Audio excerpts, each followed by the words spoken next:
I feel like in life, if you do things not out of selfish ambition, eventually it catches up to you and you do great things, or at least people like you. Yeah. And it's all about relationships. You know, if people like you, they pick you up when they go up and you kind of rise up together. And like you said, Bill Dance helped you. Well, Bill was a good guy and that got him favor. And you're a good guy and that got you favor with Bill Dance. So I feel like if you do things for others and work hard, it'll eventually catch up. Maybe not overnight, but you know, you meet good people along the way. This is Captain Peter Deeks with the Tom Rowland podcast.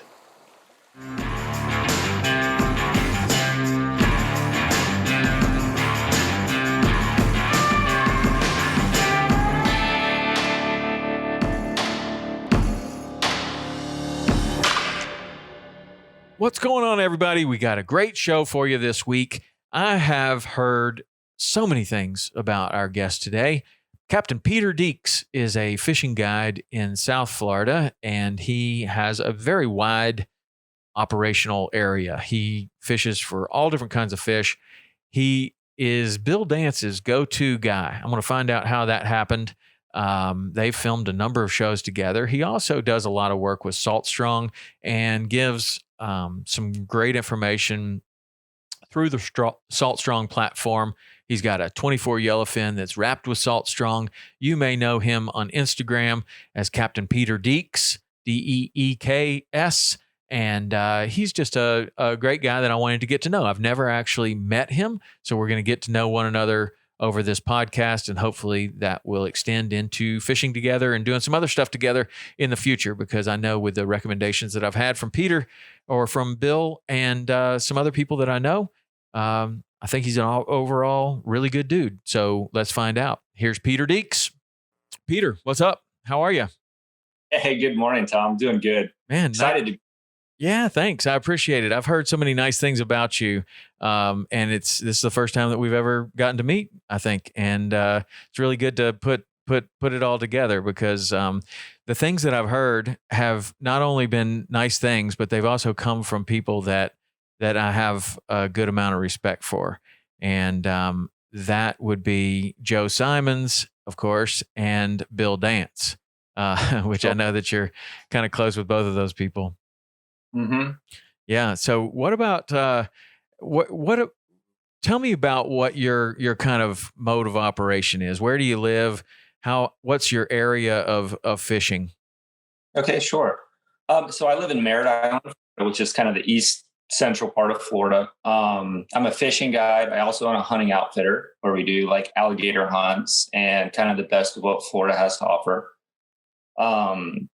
So that keeps me really busy, but I also get the opportunity to do some fishing shows with like Bill Dance. And I also teach fishing courses and educational videos for Salt Strong. Yeah. So I kind of live the whole fishing life, and it's kind of what I've always known. And I love it. Yeah. So out of Merritt Island, are you going both north and south out of there? And I mean, you seem to have, one of the things that I learned about you when I was kind of asking around in preparation for this is that you're known as a really versatile guide, and you also are known as somebody that has a pretty wide area of operation. So how do you work that north and south kind of? I do. So it's kind of an interesting story, but just to kind of fast forward through the beginning of it. So about maybe 7 years ago, I was guiding and I was trying to find my niche. A lot of things had happened in the economy. A lot of the fishing tournaments that I really kind of depended on went away. And so I went full bore into guiding. And honestly, I was a little bit like lost, because I didn't want to ever be a fishing guide that just focuses on like one thing in one marina, right? Because like if the fish is slow, then it's slow. So I was like, well, what if, and I really prayed on it. And I was like, what if I just went all in? Like, it didn't matter how much money I spent. It didn't matter how many motors I went through. I put a lot of mileage on my cars, but I would just follow the fish. And that year, the first year was really special. I caught so many incredible fish. I did some incredible shows with Bill Dance. We caught like think I caught like 11.5 pound trout on one show and a couple 40-inch snook on another. And it was just like really eye opening that if you go all in, like the rewards are pretty incredible. So I've kind of applied that to my guiding now. So like every day is like a tournament. So for instance, if a client calls and they're like, I kind of let them pick the species we want to target, but I'll travel as far south as Palm Beach and I'll travel as far north as like, let's say Daytona. So I put about 80,000 miles in my truck every year trailing my boats. Yeah. Wow. That's pretty good. 80,000 miles. That you do have a wide area of operation. When you say, you said that you kind of had some tournaments that you were depending on. What kind of tournaments were those? So that's what I loved doing when I was young. So when I was like, I grew up on the Indian River. I had the best parents and I was homeschooled and I really focused on fishing all the time. I had a little John boat, fished all over. And when I was about, I guess, 10 to 15, that was like the peak of the tournament trails, redfish, tarpon. There was a lot of excitement in my area. Mosquito Lagoon was really popping. Mm-hmm. I remember following you. I remember seeing you guys doing really well in these tournaments, the redfish tournaments, the FLW, and then we had like the IFA and smaller ones pre that. And so it was really cool. I taught my dad and some other friends because I was too young to fish them alone, to fishing these and to be able to compete with guys like you that were like just ahead of me, that were just killing it. And to me, fishing was life. And it was, and to be a part of those tournaments was really special. So about when I graduated college is when I decided to go full-time into fishing tournaments. That's right when all the tournaments went away, when the economy kind of made a lot of sponsors pull out. And so that's when I turned to guiding. Yeah, that's interesting because those tournaments, they do a lot for you as far as kind of, it's kind of making a lot more sense, like how you have such a wide area of operation. Because if you're a tournament fisherman, especially in those redfish tournaments, you're moving around and exploring new water and learning it very, very quickly and being able to be successful in that water. And it was always interesting to me how you could have those redfish tournaments and you would move into someone else's home water and you would see these guys from Louisiana or a lot of Florida guys could dissect that water and just do better than even the local guys. It was amazing. And I just really couldn't understand how they were doing it. You take a guy like Andrew Bostic and he would barely go, a few miles from the ramp. Me and Rich were always like, man, we got to go to someplace we know. So we would go, no boat ride was out of range. Like we would just fill up with gas and go to the closest place that we kind of felt comfortable with. But other people had different strategies of just like, man, the fish are here and we're just going to apply the techniques that we know and see if we can figure them out. That makes a lot more sense how you can move through that big area, because in that big area, you're only able to fish it. I mean, it's not like you're there every single day. So you're kind of showing up and kind of being pretty dialed in without having been there for maybe a week, right? Yeah. And it's very similar year after year. Within a week, the same thing will happen, I've noticed. So kind of in Florida, and I'm sure you've seen it'll slide a little earlier or a little late, but within a week or two, it'll line up the same as that date the year before. Mm-hmm. And after a while, it kind of coasts, but it's exciting. I mean, you have your failure days, but at the same time, every day is exciting for me because, you're always fishing that next level fish, Right. So when you decided to kind of start the guiding because the tournaments weren't happening and you decided to go all in, you mentioned that a couple of times. Like, what if I just went all in? Like, what was the other alternative? Just kind of hanging out at a marina, having your boat in the water and just staying in a small area and being kind of like the local guide versus putting it on the trailer?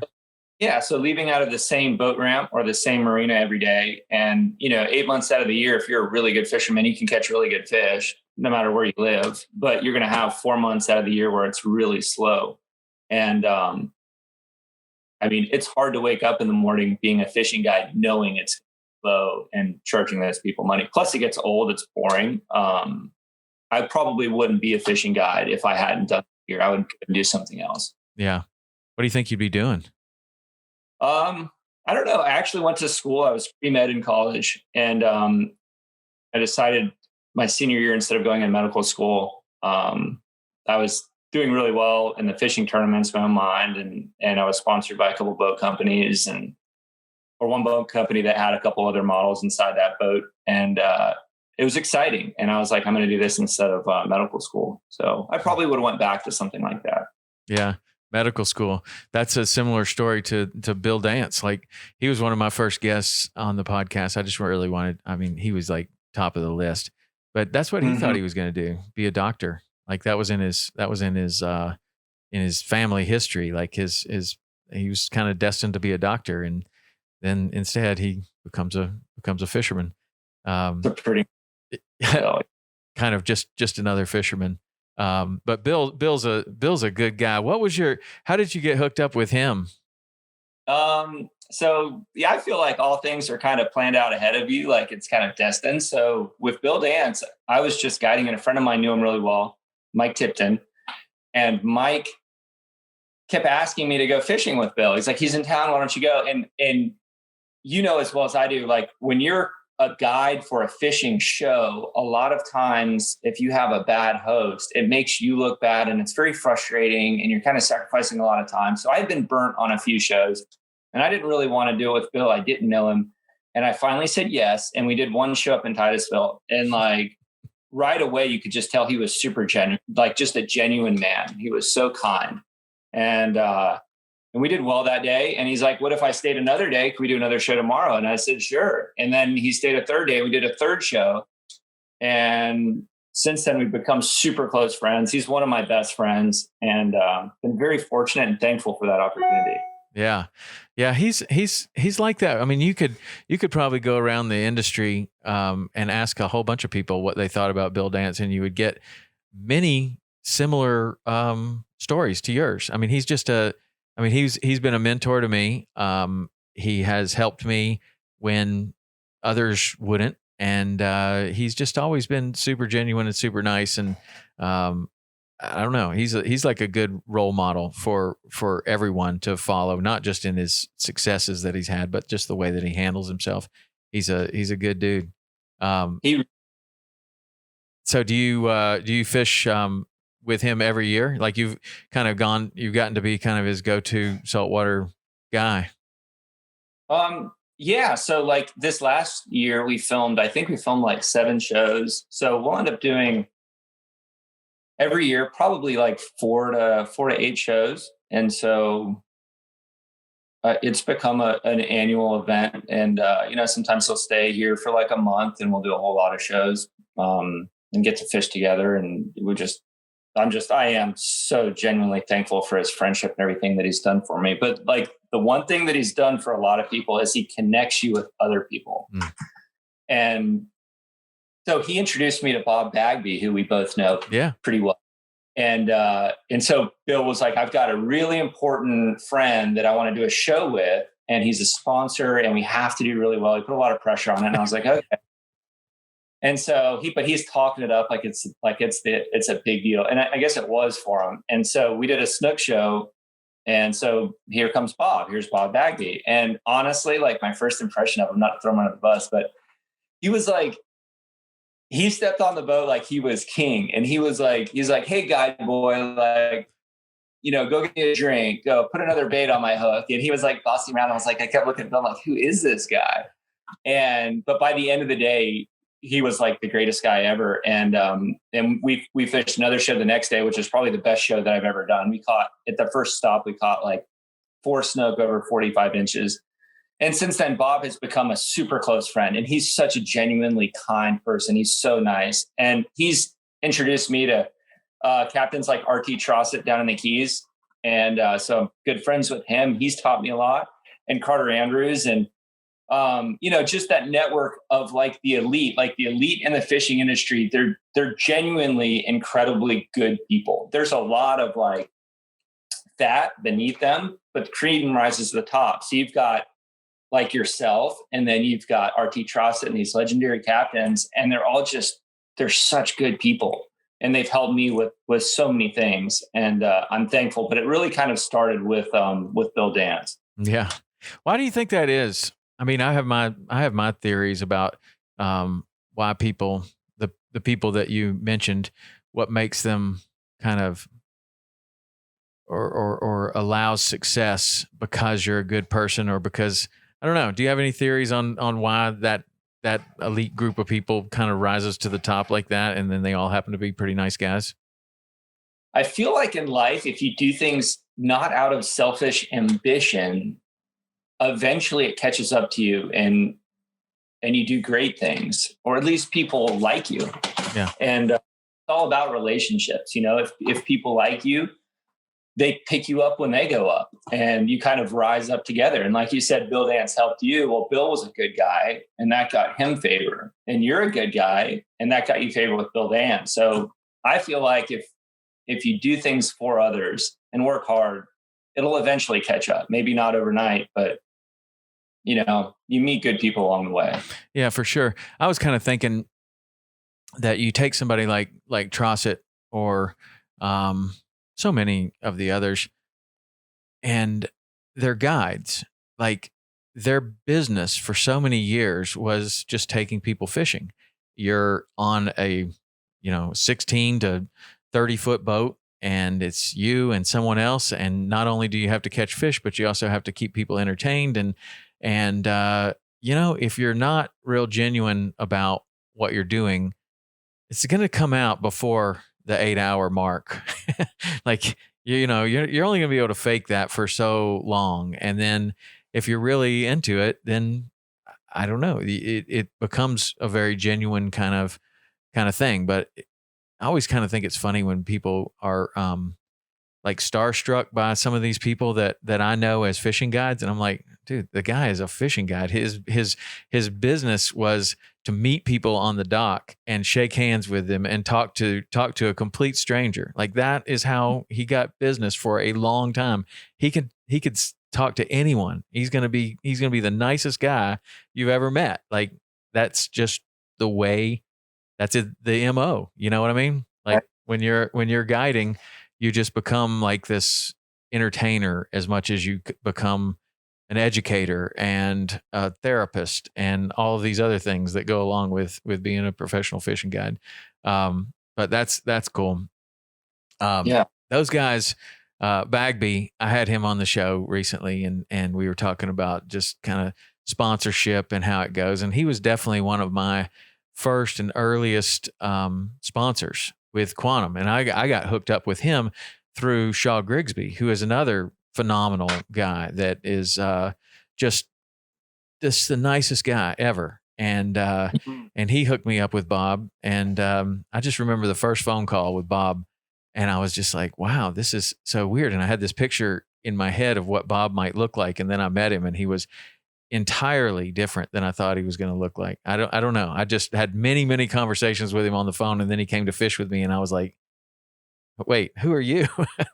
like you're kind of tall and skinny, and I thought you were going to be kind of short and pudgy, and I don't know why I had this image of him in my mind, but it just was a different image. And but he has always been such a great guy, and as with all the people that he worked with over there. John Kushnarek, did you ever work with him? He was a great guy too. But yeah, good times. So with when you started the tournaments and then you move into the guiding, what do you is there something that you kind of attribute the success that you've had to? Like, do you like keep real good records, or do you do something that other people are not doing? I think I try to plan everything out in advance. So like if I'm going to do a charter in a week, I'm already thinking about it now. So you're going to have the right bait or lures. We're going to go to the right spot. The rods and reels are going to be rigged up, ready to go. You're going to have the right boat. I think that the biggest failure in my own life is if I don't have enough preparation, and you show up and you don't have the right bait, or you have the wrong boat and you can't make that run. So I think honestly, like just going the extra mile and having extra preparation is really all it takes for me to have a fairly successful charter business.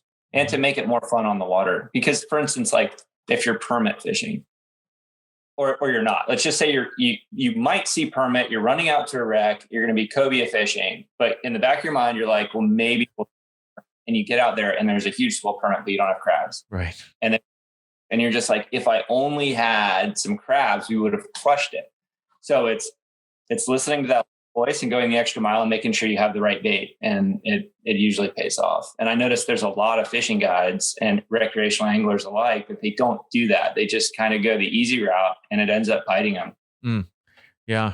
And when you say it ends up biting them, like just because they show up with it, kind of somewhat unprepared, or in the long run, it ends up biting them? It both. So, most of my clients, not necessarily word of mouth. It's just the same people that fish with me every year. And some people book, I had one couple, they would book a month every year. And that's because you're consistently successful at giving them a good time.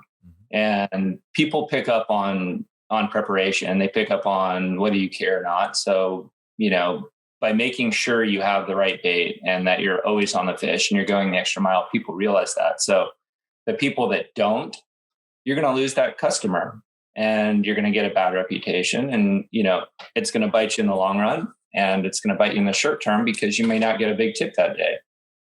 What do you think about, like when you're moving so much and you're going to drive an hour and a half, and then maybe you're going to get in your boat and you're going to run, a pretty good run even outside of that. So there's thoughts about fuel, there's thoughts about expenses, there's thoughts about maybe I could probably make more money if I just stayed at home and didn't run very far. I know that that's something that is definitely a consideration for a guy that, is a kind of business thinking person. Like, I'm going to try to run as little as possible. I'm going to try to catch the best fish I can in this small area versus what you're doing. How do you kind of weigh that out in your mind?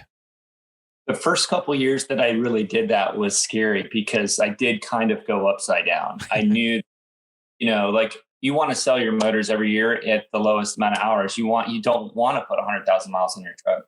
You don't want to spend X amount of dollars in bait. So yeah, it was a little bit scary, but it was pretty much my only option. And, but since then, what has happened just in my own personal life, and I think it'll happen with others, is like, once you gain success, then there's help along the way. So like, without my sponsors and friends, now I don't have to pay for my own equipment. Now I don't have to pay for motors and things like that. So I'm able to go the extra mile without having that in the back of my mind.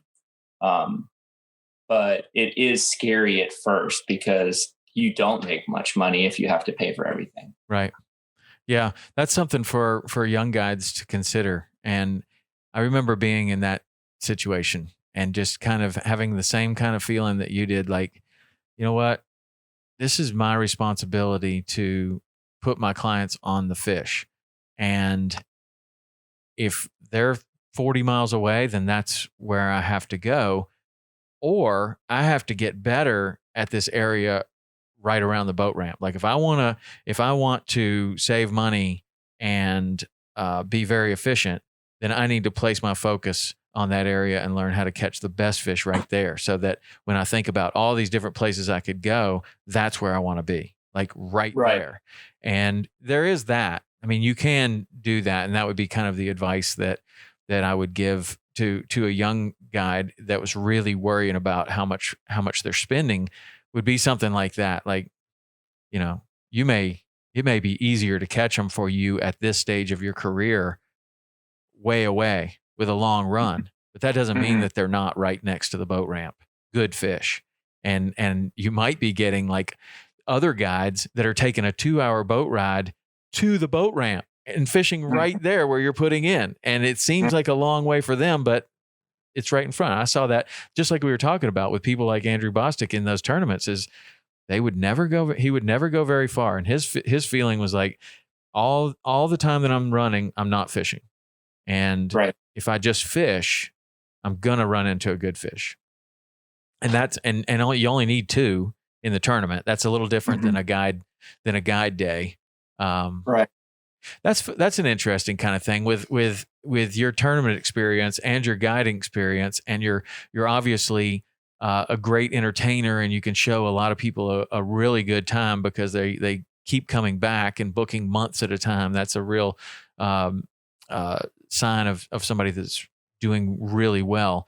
How do you see a tournament day being different than a guide day? What is success in a tournament versus success as a guide? It's an interesting perspective that I actually think about often. So I try to treat every charter like a tournament. Like it's like I have something personal to gain. It's not just taking someone out for 4 or 5 hours. But the difference is you have to make, as a guide, your customers have a really great time no matter what. So you have to prioritize, and you have to identify each client and each angler on what they want. So maybe you want to go catch giant tarpon, but your client probably would be better off catching snook. Like you have to pick up on that and really cater to them. So you're trying to get them to catch what they want to catch, not making them live the day that you want to give them. Yeah. But applying techniques, like you said, like going back to fishing small is so important. So whether you make that long run or that long trek to a spot or staying close to home, like you have to be really good at fishing every bit of water. And if you go and fish really fast through an area, you're going to miss out on great opportunities no matter where you are. So distance isn't as important as really knowing the water you're fishing, the tides, how the fish come and go. Because if there's 10 redfish on a little sandbar close to the boat ramp and you catch all 10, that's an incredible day. Whereas if you run somewhere far and you burn up a lot of time and there's 100 redfish and you only catch 3, who had the better day? The guy that caught the 10 fish that were right there by the boat ramp. So that was a really cool perspective that you had. It is important to fish small and really get good where you're fishing. Mm-hmm. And then as far as the customers go, like that was one of the things, like I'd like to ask you about that, like follow up on that is how do you know what is the best thing for the customer? Like you said, somebody might be better off catching snook versus the big tarpon, and that may be what you want to do, but really they're going to be better off doing something else. How do you know that? You want to ask them a lot of questions, when you're booking, where you're, just keep asking the questions. They'll eventually tell you. And then also you'll realize pretty quick their skill level. So as a guide, in my opinion, as a guide, you want to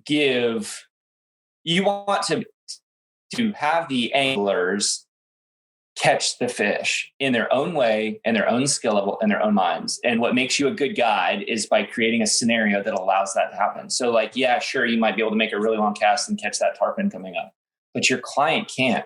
So you creating the environment that gives them success is super important. So if you get on the boat and they pick up the reel and they turn it upside down, they're probably not going to make a 150-foot cast to a tailing bonefish, right? Mm-hmm. So maybe you should start toning it down. Like, guys, like, let's go red fishing and put a piece of cut bait on there. And then, you're giving them success. And another thing too, that would be like advice if there's any young guides out there, is allowing your clients to feel like they're doing it. Even though you did it, let them have the experience, because that's why they're on the boat. If you cast the bait out, you hook the fish, and you hand them the rod and they just reel it in, they had a great time, but you're missing out on that element of excitement. And I learned that because like I had a great dad and he chartered a lot of boats all around the world. Like we went on family vacations in different places. He would always charter boats. So I got to fish with some of the greatest fishing captains all over the place, offshore, inshore, freshwater.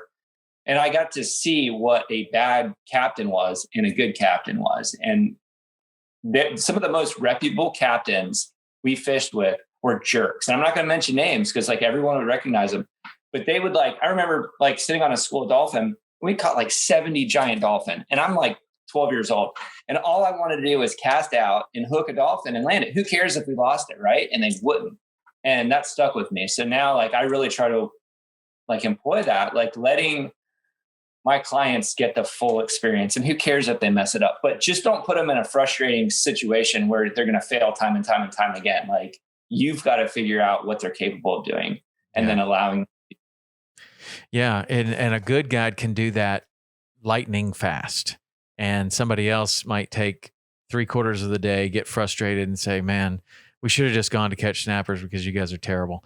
But I'm with you, man. That I always thought like I was, I had a couple of things that happened in my guide career that it kind of showed me the importance of communication. And I tell this one story. I've told it a couple times on the podcast, but this guy came to fish and he said he wanted to go bone fishing. So we go bone fishing, and all morning we had a great morning. I had tailing fish. He cast to about 8 or 9 tailing fish. It was great. The tide runs out. We're done with that, so we're kind of floating along and we're getting ready to eat a sandwich. And he looks down and there's just snappers all under the boat. He's like, oh, wow, what? Can I catch those? And I was like, well, yeah. I mean, sure. Like, here, what? Just drop your fly in there. They'll eat it. And he catches a couple and he's so happy. He's so happy. He's like literally just exploding with emotion. He's so happy. He's catching a fish every time he puts it in there.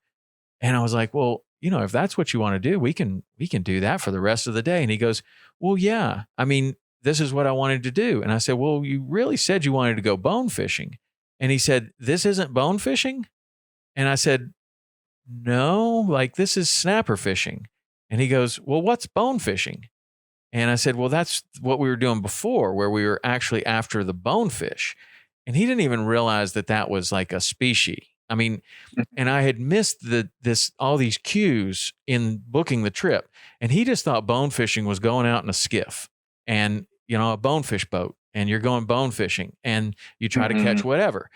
And that day was really important to me because I kind of looked back at it and I was like, man, I just misread the communication there. And I could have gone out and I could have caught this guy 100 jacks. And it would have been the best day ever. And instead, we're out there chasing around bonefish, and that's what I thought he wanted to do. And even I thought that I had done a pretty good job of communicating, but I needed to do more communicating to understand that no, he's really not after bonefish. He's after this experience of fishing in a skiff, and he doesn't care what he catches. And then I started to get better at communicating and better at asking questions up front, like you're talking about. And man, that paid huge dividends because you would take somebody out there and you would be doing exactly what they wanted to do. Not what you wanted to do, but what they wanted to do. And then as a guide, if what you really wanted to do was, God, we just got to be fly fishing for tarpon. Well, then it's your job to get this guy so excited about fishing with you that he absolutely returns every year, give him some casting lessons every year, and work him up to the point to where he can do the kind of fishing that you want to do. And that takes a lot of patience, but the good guides, I think, are willing to put that kind of patience in. It sounds like your communication skills are really good. Did somebody help you with that, or did you kind of figure all that out on your own, or what? I think trial and error. Yeah, I've been doing it kind of a long time, and the first 5 years or so are a little bit rough. You have some, like you said, go out there and you pull after bonefish all day or whatever you're targeting, and it doesn't work out. And client's not happy, you're not happy, but you learn after a while, as long as it's what you love to do. This is what I love to do. And so, it's not, I need to make money, but I'm not doing it for money. And I think that's the difference. Guiding would be the most stressful, frustrating, and horrible job in the whole world. I couldn't think of anything worse if you were doing it strictly for money, because you'd be factoring everything in. Like, I don't want to make that long run. I don't want to buy that extra bait. I don't want to get up at 3:00 in the morning. It's too cold. Like, if it's not fun, it's rough. And I like going back to what you said earlier. You can't hide that for very long. Right. Yeah. No, you're not hiding that for more than 20 minutes, probably. As soon as somebody says, I want to fly fish for bonefish, and the guy goes, oh God. I mean, you haven't hit it very, very much, it comes right out. But the people that love it, they do a lot of extra things, like, figuring out where, not just where the fish are and where they can catch some fish, but things, along the lines of extra study that other people aren't willing or able to do. And do you do any of that kind of stuff, like off when you're not chartering, or thinking differently about your fishery, and then doing some extra things, extra study kind of stuff? Yeah, I would say in the fishing world, every great breakthrough that I've ever had has come from like extra study. So it's not just doing what the next guy does and trying to do it a little bit better, which is like my biggest pet peeve. I when people watch what others do, copy it, and try to do it just a little bit better, like beat you to the spot, because someone initially discovered that with extra study. So like whether it's targeting giant sea trout, there's some other really neat stuff with like your electronics and doing things that no one's ever done before. Like you can't do that on your charters. You have to figure that out on your own. Mm-hmm. And so I do spend a lot of time with friends out there trying to think outside the box. And that's like, it's kind of like being a pirate, being a fishing guide, if you're thinking outside the box like that, because like you're hunting for that treasure. Like if I could only, right? Like if I could only catch tarpon year round, if I could only get black drum fishing so easy that like everyone could do it on fly, whether it's at night, like doing, totally bizarre things. Most of the time it fails, but sometimes it's on. And the great guides, like the RT Trossets and the people that have done like wild things, like no one did it before them. Right. They were trailblazers. They were thinking ahead. They were out there. I talked to RT quite a bit, and like, he's still to this day, like, he's like, don't tell anyone. He's like, I've been going out and doing this, and this hasn't worked. We're like this close to getting it to work. And he's been guiding a long time. Yeah. And that's the key to success right there, is like figuring out stuff that nobody else has figured out, like chasing the impossible and then bringing your clients out to do it.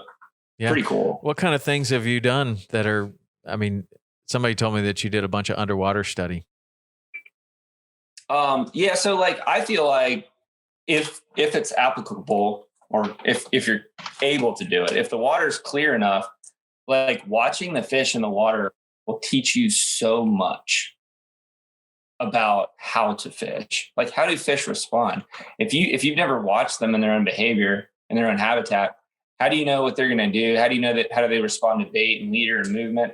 And I think a lot of great spear fishermen and free divers and commercial fishermen become good guides because they know what those fish are doing down there. And like, for instance, like I've spent a lot of time underwater, and recently the last few years, we spent a lot of time filming underwater. And like, for instance, as like an example, a school of snook, whether it's like 4 or 500, snook feel your line.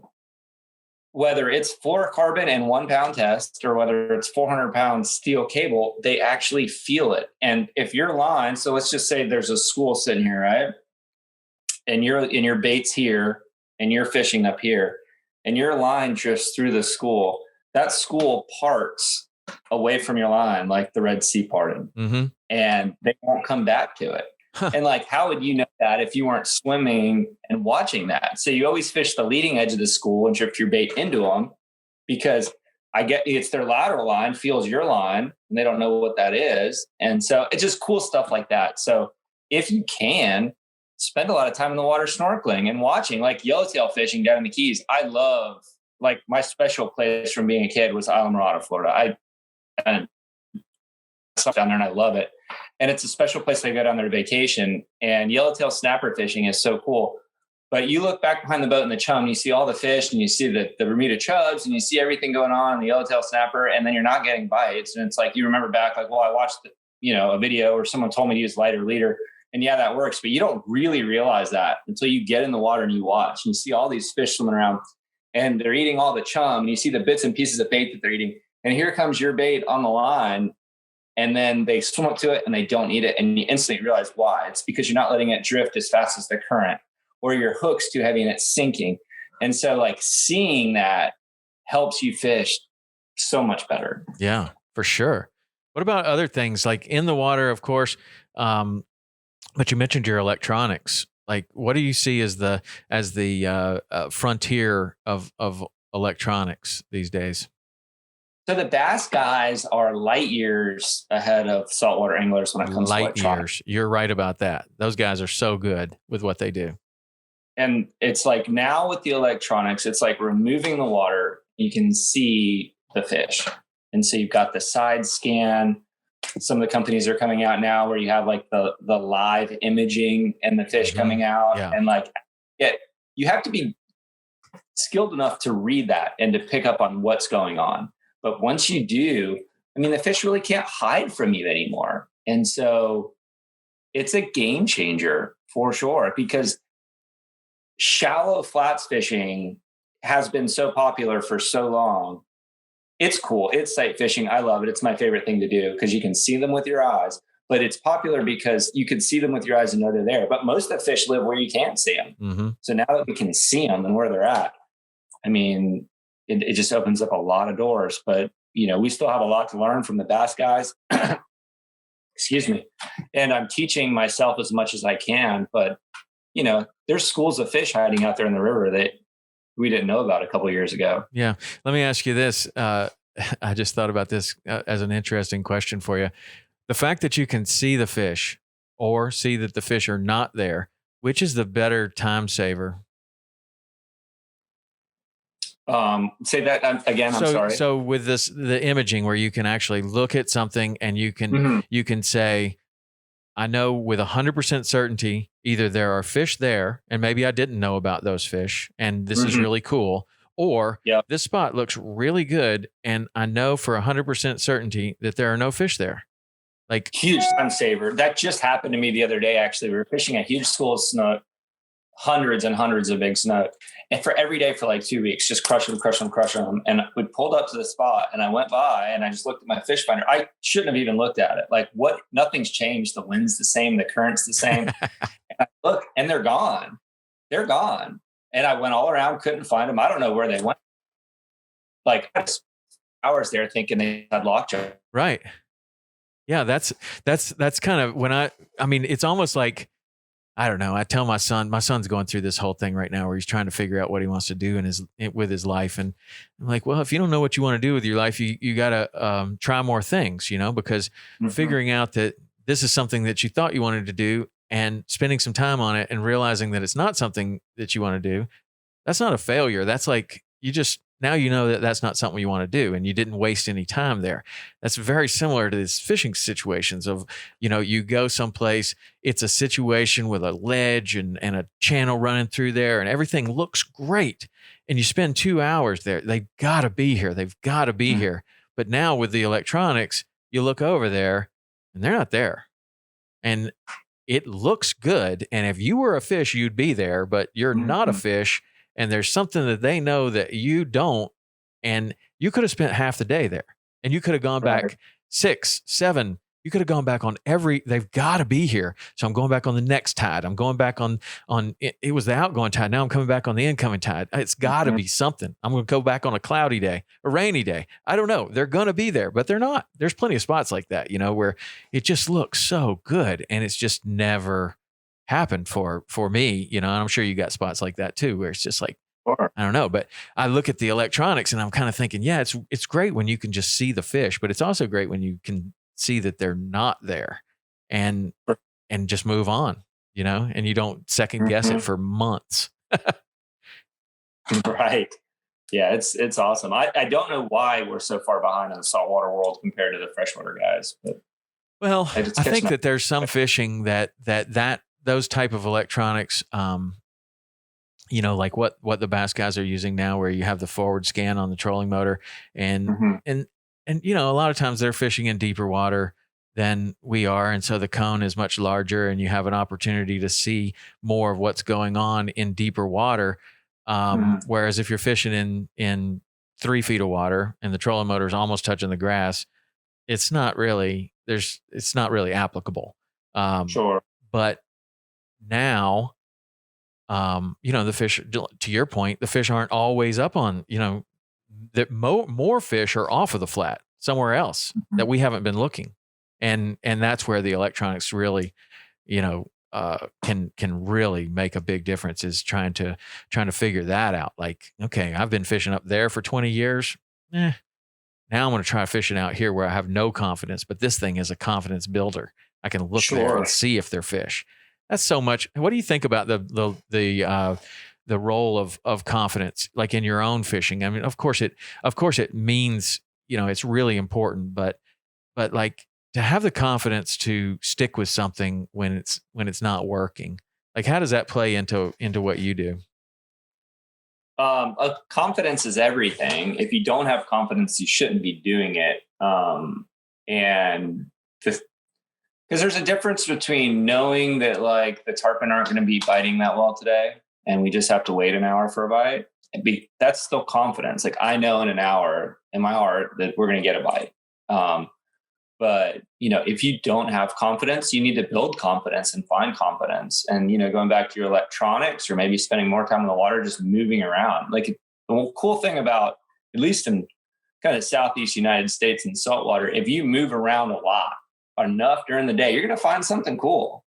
And so like growing up, we spent a lot of time like anchored hoping, letting fish come to us. And, I'm learning now that like you should just, if you've got nothing and you've got no confidence, just go around with your trolling motor and look, or go around with your big motor and look. I mean, who knows what you're going to find, but you're going to find something. Yeah, for sure. That's what Steve Huff always said, is if you pull far enough, the fish will find you. You may not know what you're doing, man. And that is that's a great piece of advice to somebody that's just getting started, is like, man, just move, just burn up that trolling motor or push the push pull, just pull all day. That's what I used to do. And sure enough, you pull through the tide change and you pull, now you're not even paying attention to the tide. You just pull, and then you're like, oh, this must be a good spot. Well, it wasn't the spot, it was the tide.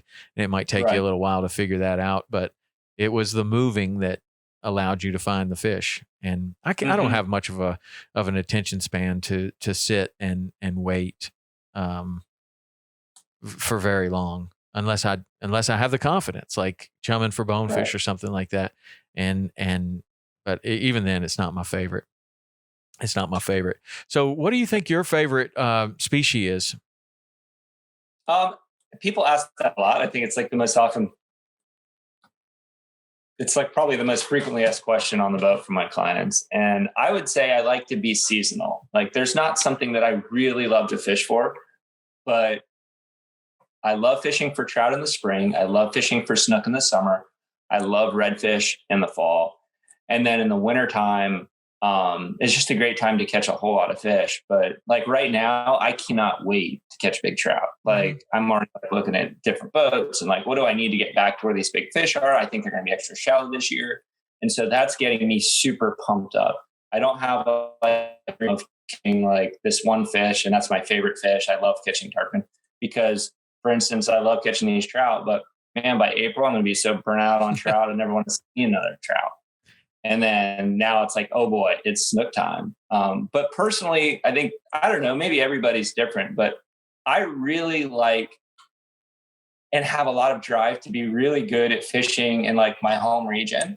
I don't have these big drives to go around the world to catch these bizarre fish. Maybe because I did quite a bit of it when I was young. But I had a friend the other day, he invited me. He's like, pick any place you want to go and everything's paid for. We'll go fish there. And I was thinking about it. I'm like, there's kind of nothing that would take me from here. Like, how about a really nice resort and we go fish for what I want to fish for right here? So I don't know. I think fishing, the motivation for me to fish is just figuring out the fish, not necessarily the actual fish to catch. Yeah. What about the big trout though? What is it that is so intriguing about the big trout for you? Well, the coolest thing is I happen to live in an area that has arguably the biggest trout in the whole world. And so like, hey, we already got that going for us. And then I have figured out a handful of things that allows me to catch the impossible, let's say. And that's been really cool. So for me personally, like every inch is a mile. So like when I first started guiding, if I could catch a 5-pounder, that was really good. And then now it's like, I'm trying to catch a 10-pounder for my clients if I can, but I can pretty much guarantee like a 7. And at one point in my life, that would have been impossible, but now it's possible. And so that's a cool thing for the trout because the rest of the world kind of has their eye here in a couple other regions. If you want a big trout, this is where you come. Mm-hmm. And so that's what's exciting. Like if I were to catch like let's just say a 15-pound trout tomorrow, I would be pretty excited, but I'm mostly excited that everybody else is excited for me, if that makes sense. Yeah, no, it totally makes sense because, Key West was the permit capital, and that's what I chose to. I was like, well, if this is where everybody's coming for permit, then that's probably what I should spend a lot of time fishing for when I was a young guide starting out. Is like, why? I mean, that seems like the most logical thing. If they're hard to catch, actually, it kind of took a little pressure off because I was like, well, if they're hard to catch, then you don't catch that many. So if I don't catch any, then it kind of takes the pressure off. Where if people are going out and catching tons of these other fish, man, it's going to look terrible if I come back catching none day after day after day. But if you go out and catch no permit, doesn't even raise an eyebrow like it didn't back then. But yeah, I know exactly what you're talking about. Like that's the kingfish in your area. But the trout is not the kingfish in the Keys. And I do fish for them and enjoy them, but I don't think I've ever fished for them like you do. Like the really giant ones that are really difficult to catch. I mean, that's just not the way we fish for them. It's more like popping corks, mullet muds, kind of, these different areas, kind of drifting over these areas, and you might as well be catching jacks or anything else. And I would like to go and really hunt a big one, because I know that like when you hear somebody like C.A. Richardson or yourself or like Rob Chapman was just talking about it, the trout has an allure to it, like a permit or a bonefish or a giant tarpon or something that people are really, really into. And I just don't think I've had that experience to see that fish in that kind of a situation. It's different for sure. And I'd love to have you if you ever find the time and we go together, but it's a different deal. It's like becomes a whole nother species fishing differently. And it is interesting. You fly fish for them, those big ones like that?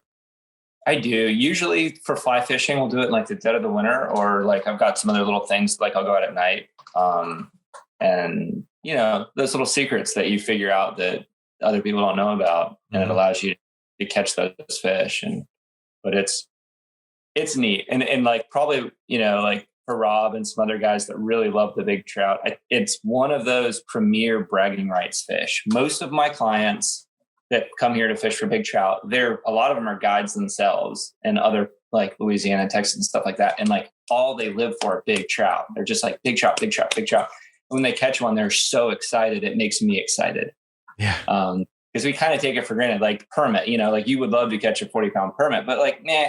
But you get a guy that's like, that's his passion. And he just flew in from Australia to catch a 40-pound permit. And you do, it's like, it adds that element of excitement. And trout does do that for people, whereas redfish doesn't so much. Yeah. Yeah. But for other people in a place that they don't have redfish, maybe it would. Yeah, people get so excited. That's the best part about guiding, especially for like a something like that big trout or a permit on fly, particularly. I remember having this one guy, and we went out and he caught a permit on fly, and it was like 10 o'clock in the morning, and he was like, he was shaking. He was so emotionally done that he was just like, let's just go in. It can't get any better than this. I'm like, I don't know, man. On a day like today, I think we could probably catch more. And it almost made his head explode that we could catch another one. And he was just like, no, let's just go in. This is the best ever. Just all we want to do is go in. And there's another situation where it's like, okay, if I had said, no, absolutely not, we are not going in, we're going to stay out here, that might have ruined it for him.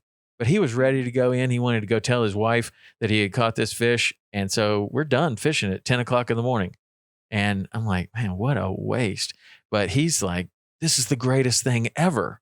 And, you listen to your clients, you're like, okay, you want to go in and it's going to be the greatest thing ever? We're going. Let's go. How fast do you want to go home? But that's kind of funny with those big fish like that. People are really into them. You got a record trout, right? Yeah. So the current all tackle length record was caught by one of my clients maybe about 6 years ago or so, and that was a special fish. So does It's the IGFA is doing that because we tend to have to or accidentally kill a lot of fish with the weights. I've caught a few trout bigger than that. But yeah, just I was gonna ask if the overall length worked out to the biggest trout that you had ever caught, because in the redfish tournaments it was a 27-inch fish, but you would catch some that were really long and you'd weigh them and they didn't weigh as much as a much short. I mean, you can get a long skinny one. Was that one a long skinny one, or was it a legit giant fish? It was legit super fat, and we had the option kind of to do one or the other. But in the IGFA rules, if you're going to do the length, then it has to swim off and you video it. And how weak those big fish get. So we got some photos, measured it, and I was like, we never weighed that fish, and we let it go. And it was exciting because I had some friends at the IGFA and they were really wanting to promote the length records. And so we went with that, and I'm glad we did. But I have caught, I don't know, maybe 4 or 5 fish bigger than that one, but he was legitimate. I don't know. My gut estimate would have probably been about 15 pounds or so, where the world record's 17. So I highly doubt we would have gotten that one. Wow. But the biggest one, trout. Do you think there's a 20? I've got more than enough doubts of even 17. You think maybe you're approaching the max at 15, 16?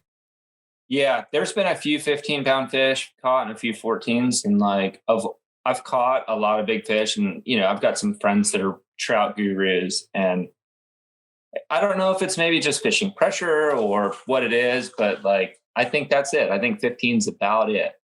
I would be very surprised to ever see a trout bigger than that. Yeah. Wow. Well, 15, how long would that fish be? 15 pounder. So again, it goes back to kind of what you're saying with the tournament. So the IGFA length records are open tail, innermost fork. Yeah. Right. So inch tail, that fish probably would have been another inch and a half longer. So I'm going to guess a 15 pounder is probably going to be in the 36, 37 inch range. What was the one that you got? How long was it? I want to say it was 30, just under 35 inches, 34 and a half. They measure it in centimeters. I'm sorry. I don't know exact dimensions, but somewhere in there, just under 35, I think, on the innermost fork. That's an awesome fish, man. That's incredible. I've never seen a trout anywhere close to that size. I mean, maybe they grow that big in the Keys. I don't know. People don't catch them that big, but people, the Keys is a funny place like that for a fish like a trout, because most of the best guides are not fishing for them with the intensity that you are.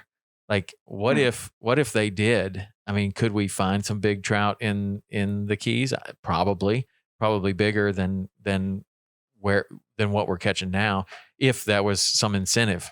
There is the Herman Lucerne. You try to catch a big trout in that one, but to my knowledge, that's the only trout tournament that I know of that would reward a big fish. So that's something that happens.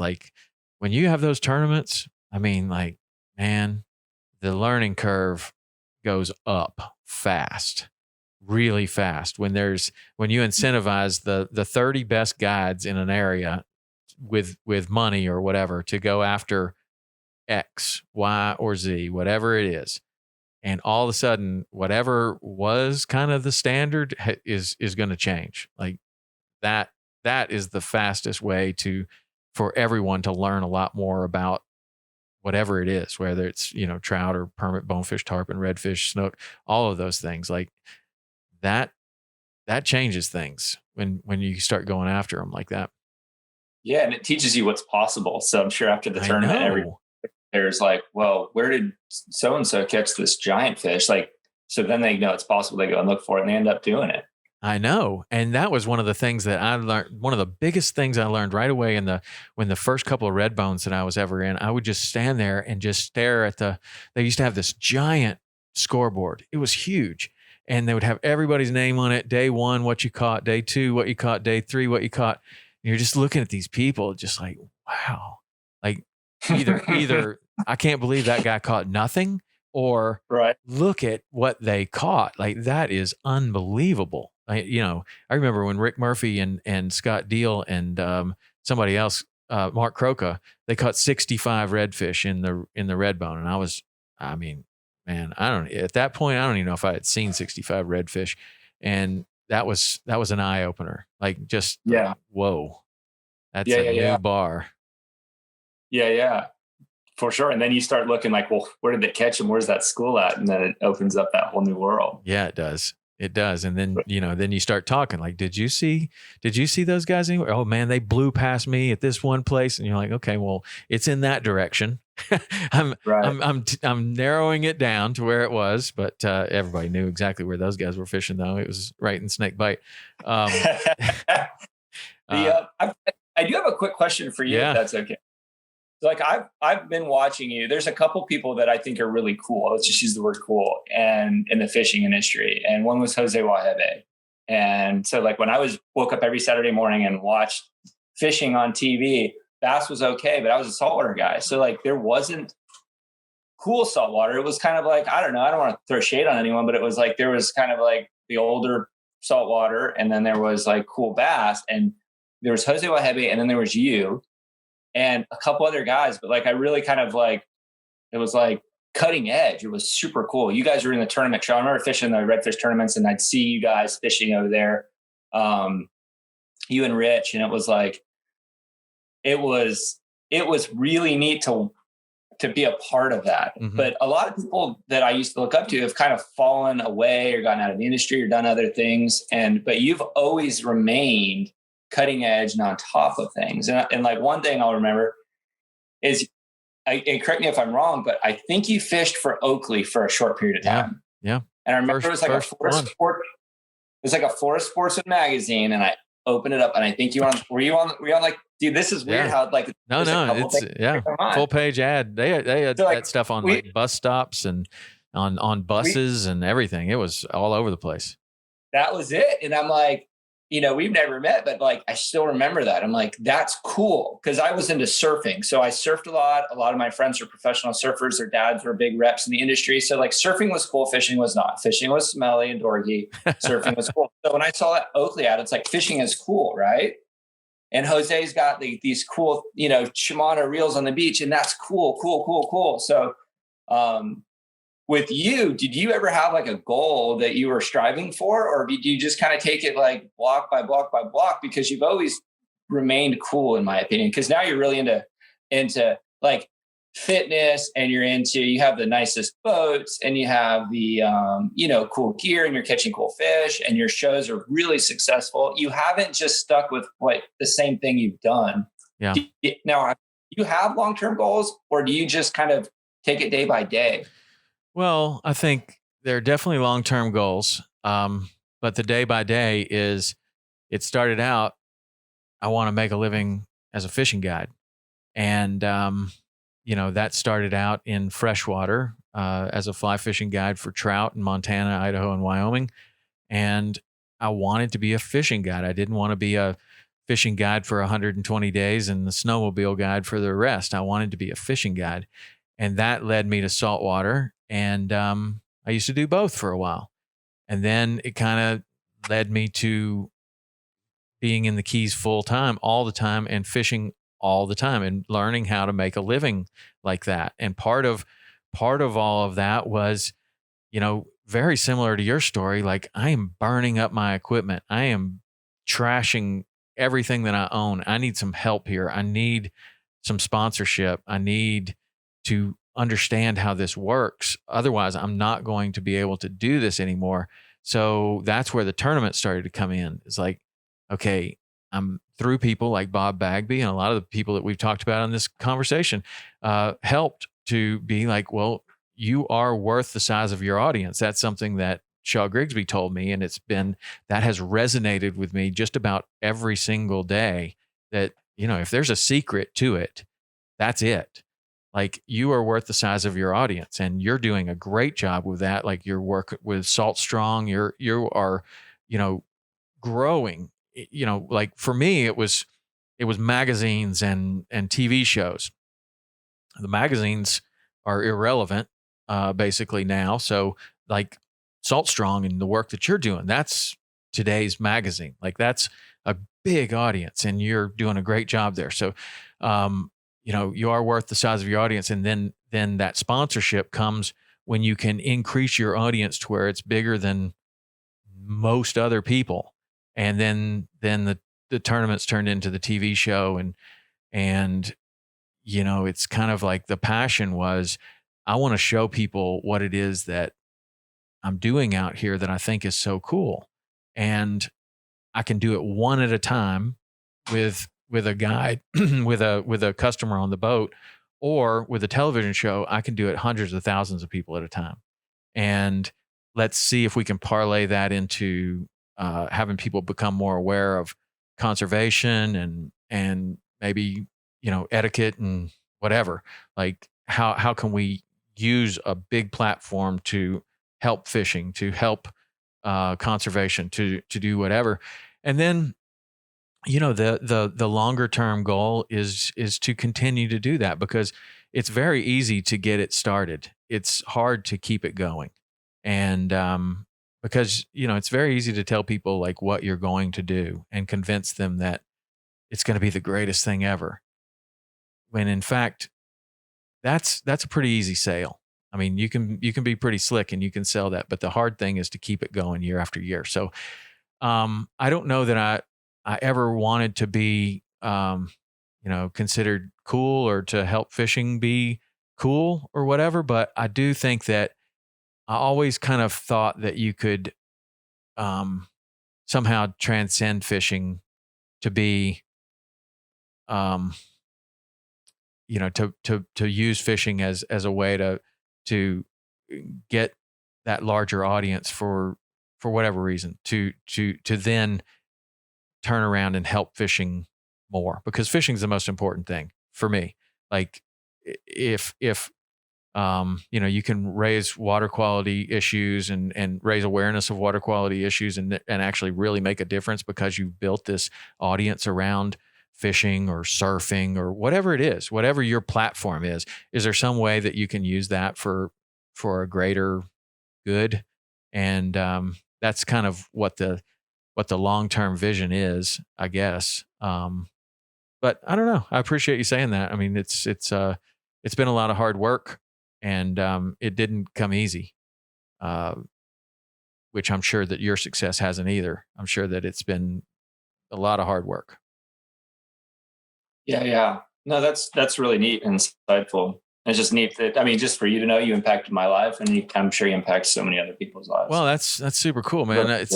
It's very humbling when someone like yourself that we haven't met or whatever, and I hear that the show has had any sort of an impact on you at all, and hopefully a positive impact, because it could have been the other way around. Like, I decided right away I didn't want to be a fishing guide. Right. But no, that's super cool. It's really cool, and the show has been on for a long time, and we just keep going along and doing the best job we can to entertain people and to walk that line between entertaining people and also doing a great job for our sponsors, which is a hard thing. And that's where, again, it goes back to like, who's the best at this? Bill Dance is the best at just that, entertaining people and walking the fine line between selling products for his sponsors and entertaining and educating people. I don't think anybody's better than that. I also think about Bill Dance a lot too, because like, this is something that Rich and I used to talk about a lot. It's like, well, we already did 2 tarpon shows this year. Should we do another one? The fishing's pretty good. Like, should we do another one? And I remember both of us kind of came to this realization at the right time. It's like, Bill Dance has been fishing in the same pond for 30 years. Like, if he can do that for 30 years, why can't we film 3 tarpon shows? Like, who says that we don't? I mean, and then we just kind of threw that out the window. It's like, how do we make the best show that we can make? And if that's this, similar species to what we already had, okay. I mean, but you can't push it. Like, you're fishing a certain time of the year, and there's going to be something that's happening there. So I always kind of am like, well, we caught them on bait.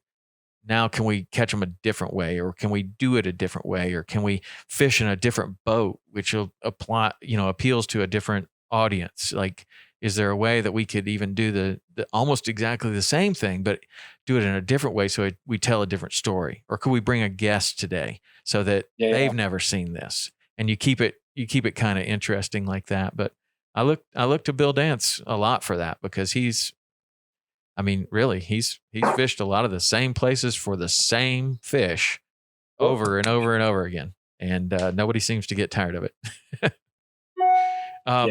Did you have, I want to just ask a couple more questions here because we're about to be done, but did you ever have any kind of I remember earlier in the conversation, you kind of alluded to the fact that you had some big breakthroughs, and is there any one of those kind of come to mind of something that you might have learned? I would always kind of explain it to people like, man, I learned this one thing and it opened up this whole door that opened up this whole universe that I didn't even know existed. And, it was like, I didn't even know that those fish were around this time of the year. And I learned one little thing and it unlocked this big secret for me. Do you have any examples of that you've done? Yeah, not to go back to big trout, but big trout was one of them, because everybody, excuse me, that fishes in this region up here, they see the big trout. You go on in your trolling motor and you see them, they're there, and people just don't catch them. And so a big breakthrough for me was a couple of things that I figured out to catch them. And, line management, the fish feel the line, and just little things like that I would pick up on. Extra long casts, getting the bait out away from the boat. And then you catch them and it's like, oh, wow. And game changing. Like, we never really caught a lot of these, and now I can catch them whenever I want. And it's not a secret because everybody knows that they're there. Almost like finding the right fly pattern that the tarpon want to eat and nobody else figures it out. But then you can apply that to everything else. So by being good at big trout, it's taught me to be really good at catching big snook, because it's virtually the same behavior. They're picking up online, they're looking, they're seeing. A quick little tip right now is like, this was like an aha moment for me. Fly fishermen, we always do it, but nobody does it in the bait world. But you use really thin. So I like to use braided line to make long casts. You use really thin fluorocarbon, like 10 feet of it, like let's say 10-pound test. And then I'll use a piece of like less than 12 inches. Let's just say a 10-inch piece of 60-pound fluorocarbon. Well, guess what? Now you can catch those giant snook that you couldn't before, because they're going to wear through the 10-pound test. And if you ran a straight piece of 60 for 5 feet, they're not going to eat it. It's as simple as that. Yeah. And so, that's your bite tippet on your fly. How come bait fishermen and lure fishermen never did that? And that's a huge game changer. You can catch the spooky fish and you can land them now. And make the long cast, because with that 5-foot leader, man, that's cumbersome to throw an accurate cast when all those knots are coming through the guides and everything. And it usually goes somewhere you don't want it to. Those little things that you learn, they sometimes pay really big dividends. And sometimes I think about those days where you learned those lessons were like raining and you almost didn't go. And then you happened to cross something. And that one day that you almost didn't go really almost defined the rest of your career. Like, wow, if I hadn't learned that, probably I would have run into it later. But it was that one day that we really didn't want to go. Nothing. You might not have even caught anything, but you learned something and you're just like, whoa, that is big. Like really big. There is actually one that comes to mind like that. That's like, it's changed my whole world, because the big show, we caught the huge snook on with Bill Dance with Bob Bagby on the boat. And I figured out that what we did, and I can't share it, Bob Bagby will know if you ask him. But I figured that out with my mom. I was taking her fishing and there was no pressure or stress. And I was like, man, I'm looking at 50 big snook, can't get them to eat. And I tried a couple of things and this one thing worked. And got a giant, ended up being in the newspaper. It was super cool, but it was that trip. If I didn't go on that trip, we probably wouldn't have caught those big snook that led to a career of filming with Bill Dance. Like, how funny is that, you know? Yeah. That one trip with your mom.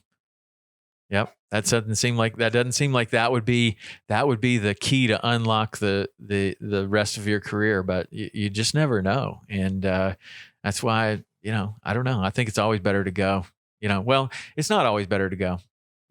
Because when we reflect on this conversation that we've had, you could get to the dock and have some people that really don't want to get wet and really don't want a rough boat ride. And it's much better just to say, what do you guys want to do? Put the ball in their court. And they say, we'll try again next time. We come down here all the time.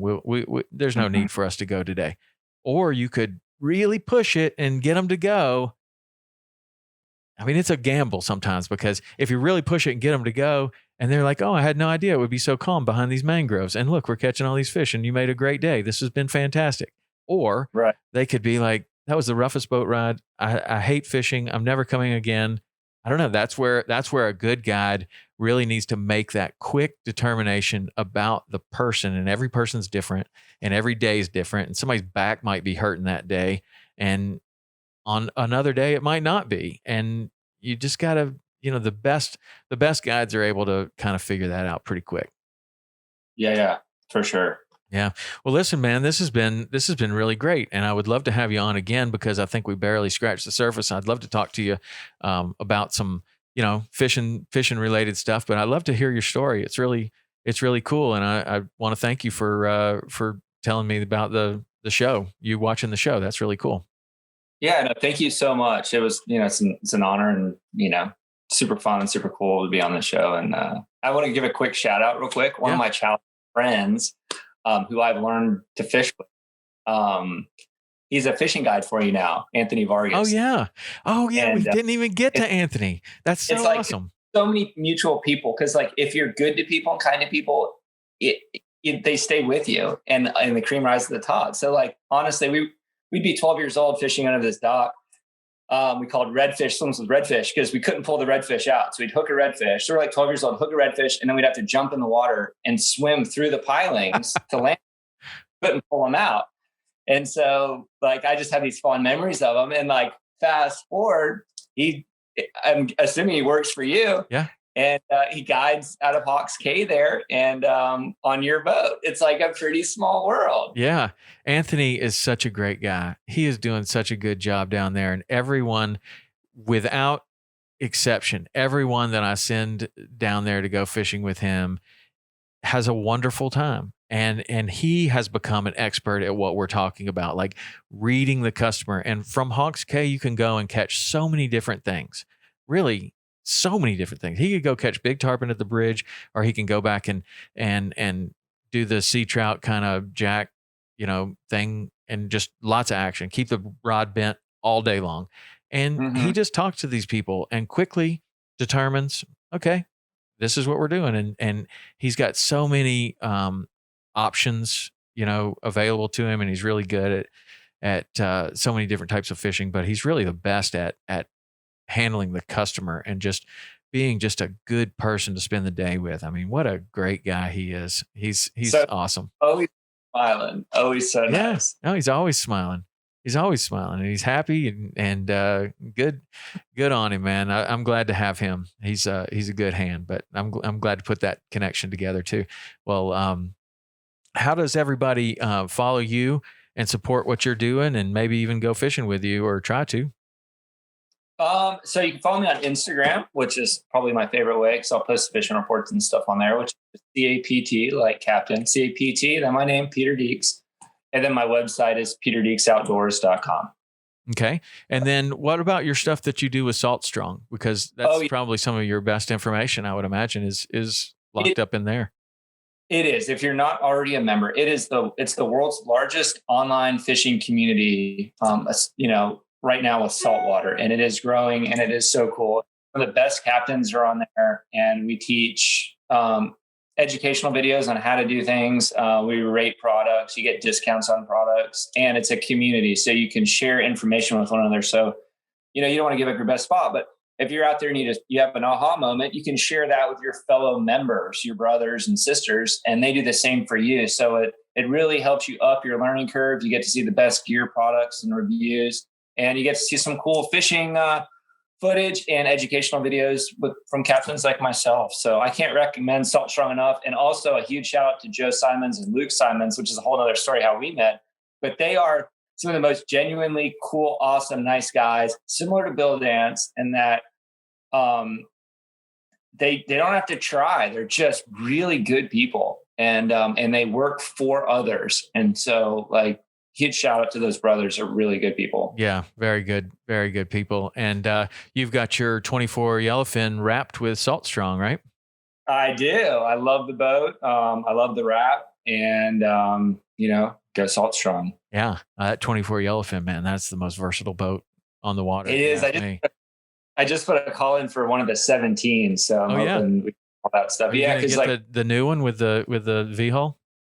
Yeah, because the trout I think they're going to be super shallow here the next year, maybe two, because you had a colder winter, so it kind of reverts back to.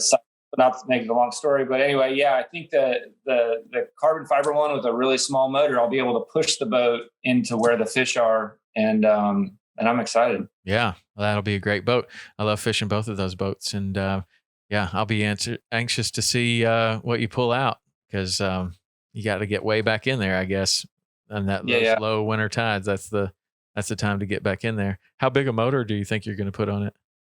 I'm not sure. 100%, probably like a 60. Yeah. Do you think that'd work pretty? Yeah, no, it runs good with a 60. We've had a number of them with 60s, and I think honestly, if you kept the boat really light and didn't, had one customer in there, you could probably get by with a 40. But I'm not sure what the weight difference is between a 60 and a 40. It might not be enough to make a difference, or a real big difference. But yeah, you're gonna like it. It's gonna be great.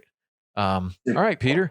Well, everybody, you should definitely go check out what he's got going on. He's one of my favorite follows on Instagram. And again, if you're into learning about fishing, Salt Strong is a great resource. And I know that Peter does a lot of stuff over there. So that's it for today. And Peter, I'd love to do this again. We'll check in a couple months and see what's going on, and maybe talk about some tarpon fishing or snook fishing in the springtime, or how your trout was, or I don't know. We'll just catch up and go over something else. But thanks so much for being on the show. I appreciate it. And for everybody else, we'll see you next week.